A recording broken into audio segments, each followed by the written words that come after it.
भारतीय गैंडा, जिसे एक सींग वाला गैंडा भी कहते हैं, विश्व का चौथा सबसे बड़ा जलचर जीव है। आज यह जीव अपने आवासीय क्षेत्र के घट जाने से संकटग्रस्त हो गया है। यह पूर्वोत्तर भारत के असम और नेपाल की तराई के कुछ संरक्षित इलाकों में पाया जाता है, जहां इसकी संख्या हिमालय की तलहटी में नदियों वाले वन्य क्षेत्रों तक सीमित है। इतिहास में भारतीय गैंडा भारतीय उपमहाद्वीप के संपूर्ण उत्तरी इलाके में पाया जाता था, जिसे सिंधु गंगा ब्रह्मपुत्र का मैदान कहते हैं।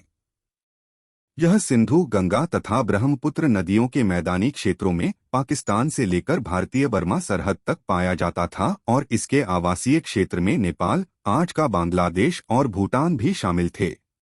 ऐसा माना जाता है कि यह बर्मा, दक्षिणी चीन तथा इंडोचाइना में भी विचरण करता हो, लेकिन यह सिद्ध नहीं हो पाया है।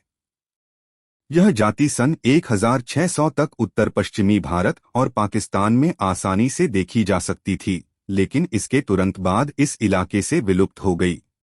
अपने अन्य आवासीय क्षेत्रों में भी यह सन 1600 से 1900 तक तेजी से घटे और 20वीं सदी की शुरुआत में यह विलुप्तता की कगार में खड़ा था। एक अनुमान के मुताबिक आज जंगली हालात में केवल 3000 से कुछ अधिक भारतीय गैंडे बचे हैं, जिसमें से लगभग 2000 तो केवल भारत के असम में ही पाए जाते हैं। काजीरंगा राष्ट्रीय उद्यान में 90% से अधिक के साथ भारतीय राज्य असम एक सींग वाले गैंडों की सबसे बड़ी आबादी का घर है। भारतीय गैंडे या बड़े एक सींग वाले गैंडे, गैंडा यूनिकॉर्निस का एक सींग 20 से 60 सेंटीमीटर लंबा होता है। यह लगभग अफ्रीकी सफेद गैंडे जितना बड़ा है। इसकी मोटी चांदी भूरी त्वचा कंधे, पीठ और दुम में मुड़ी हुई है, जिससे यह एक बख्तरबंद रूप देती है।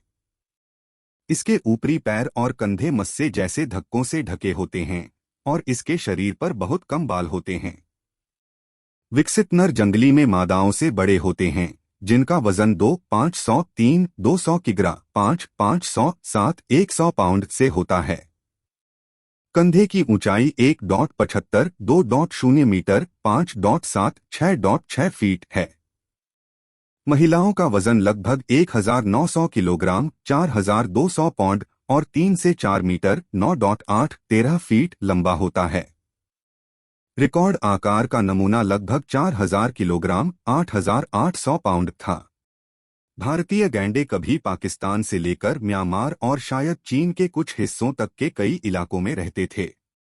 मनुष्यों के कारण वे अब केवल भारत के कई संरक्षित क्षेत्रों, असम, पश्चिम बंगाल और उत्तर प्रदेश में कुछ जोड़े और नेपाल में मौजूद हैं। साथ ही पाकिस्तान में लाल सुहानरा राष्ट्रीय उद्यान में एक जोड़ी नेपाल से फिर से शुरू की गई है। वे हिमालय की तलहटी में ऊंचे घास के मैदानों और जंगलों तक ही सीमित हैं। दुनिया के 2/3 भारतीय गैंडे अब भारत के असम के गोलाघाट जिले में स्थित काजीरंगा राष्ट्रीय उद्यान तक ही सीमित हैं। सभी आधुनिक गैंडों का परिवार गैंडा सबसे पहले यूरेशिया में लेट एओसीन में दिखाई दिया। गैंडे के शुरुआती सदस्य छोटे और असंख्य थे। यूरेशिया और उत्तरी अमेरिका में कम से कम 26 पीढ़ी रहते थे, जब तक कि मध्य ओलिगोसीन में विलुप्त होने की लहर ने अधिकांश छोटी प्रजातियों को मिटा नहीं दिया। कई स्वतंत्र वंश बच गए। सुअर के आकार के गैंडे मेनोकेरा के 2 सींग अगल-बगल थे। उत्तर अमेरिकी टेलोसेरा के पैर छोटे थे, एक बैरल छाती थी और लगभग 5 मिलियन वर्ष पहले तक जीवित थी। अमेरिका में आखिरी गैंडे प्लियोसीन के दौरान विलुप्त हो गए थे। माना जाता है कि आधुनिक गैंडों ने मियोसीन के दौरान एशिया से फैलाव शुरू कर दिया था।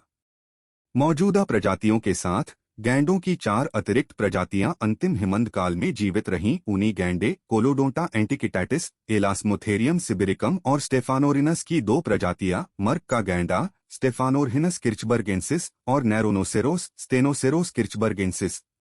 ऊनी गैंडा लगभग 10 लाख साल पहले चीन में दिखाई दिया था और लगभग 600,000 साल पहले यूरोप में पहली बार आया था। यह 200,000 साल पहले ऊनी मैमथ के साथ फिर से प्रकट हुआ और असंख्य हो गया। इलास्मोथेरियम 2 मीटर लंबा, 5 मीटर लंबा और लगभग 5 टन वजन का था, जिसमें एक विशाल सींग, हाइपोडोंट दांत और दौड़ने के लिए लंबे पैर थे। पश्चिमी साइबेरिया के दक्षिण में आज का कजाकिस्तान का क्षेत्र में हाल ही में 39,000 साल पहले की तारीख में मिली एलास्मोथेरियम की नवीनतम ज्ञात सुविख्यात हड्डियां। दो जीवित अफ्रीकी गैंडों की उत्पत्ति का पता देर से मियोसीन 6 मया प्रजाति सेराटोथेरियम न्यूमेरी से लगाया जा सकता है। जीवित प्रजातियों वाले वंशों को प्रारंभिक प्लियोसीन द्वारा अलग किया गया था, जब काले गैंडे के संभावित पूर्वज डायसेरोस प्राइकॉक्स जीवाश्म रिकॉर्ड में दिखाई देते हैं। 35 काले और सफेद गैंडे इतने निकट से जुड़े हुए हैं कि वे अभी भी संभोग कर सकते हैं और सफलतापूर्वक संतान पैदा कर सकते हैं।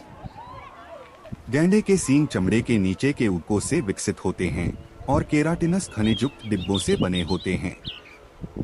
सींग एक रोगाणु परत में जड़ते हैं। गैंडे के सींग का उपयोग एशिया के कुछ हिस्सों में पारंपरिक दवाओं में और यमन और ओमान में खंजर के हैंडल के लिए किया जाता है। एस्मंड ब्रैडली मार्टिन ने यमन में डैगर हैंडल के व्यापार पर रिपोर्ट दी है। यूरोप में यह ऐतिहासिक रूप से माना जाता था कि गैंडे के सींग पानी को शुद्ध कर सकते हैं और जहरीले तरल पदार्थों का पता लगा सकते हैं और संभवतः एक कामोद्दीपक और जहर के लिए एक मारक के रूप में।